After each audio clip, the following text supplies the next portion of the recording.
Hey folks, this message is out here for people who are buying cars who can't afford it. Mainly my folks out here, the 60-some% of Americans that live in paycheck to paycheck or just in general are broke, right? I don't care how much money you're making. You could be making $20,000 a year, $100,000 a year, $1 million a year. This thing still applies to you if you're living paycheck to paycheck and you're broke. And that is this.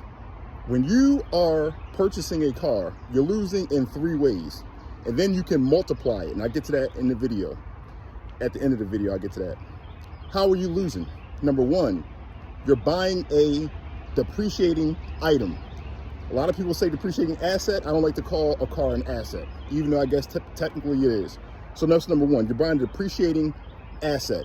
Number 2, you are financing a depreciating asset. So you're paying big interest. So you're buying an asset that costs a certain amount, and then you're paying interest on that, and it's depreciating. And then number 3, you are paying for all that with cash that's also depreciating, right? Through inflation. So that's the triple whammy there, where you are losing. And then the icing on the cake is this. After about, let's say, I don't know, 2, 3, 4, 5 years, you trade that car in, and then you start the process over.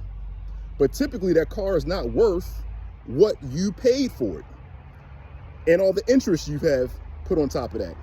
So they take that amount of money that's still left on your loan, if you still have a loan on it, and they pile that on to the new loan. So you never get out of debt. And it's a revolving cycle, and you keep on doing it. Not saying you, because you're probably smart enough to know better, but people do it. A lot of people do it. So the whole moral of this video is just to bring awareness, because some people don't think of it like that. They don't think of the total cost in the car. And we're not even talking about the maintenance issues. If you bought a car that was a lemon, and when you put a transmission inside of it, this and that. My suggestion, so I like to come up with suggestions, is to pay for a car cash, and do that by buying a car that's somewhat reliable. You can look it up. I recommend Toyotas, and it's gas efficient. And the Toyotas I recommend, I would say, honestly speaking, if depending on your size of your family, I would just suggest something like a Corolla or a Camry or maybe an Avalon. If you want to get fancy, maybe you can find a Lexus as well. But that's something new, something you could pay cash for. We're talking about $8,000 and down, you know?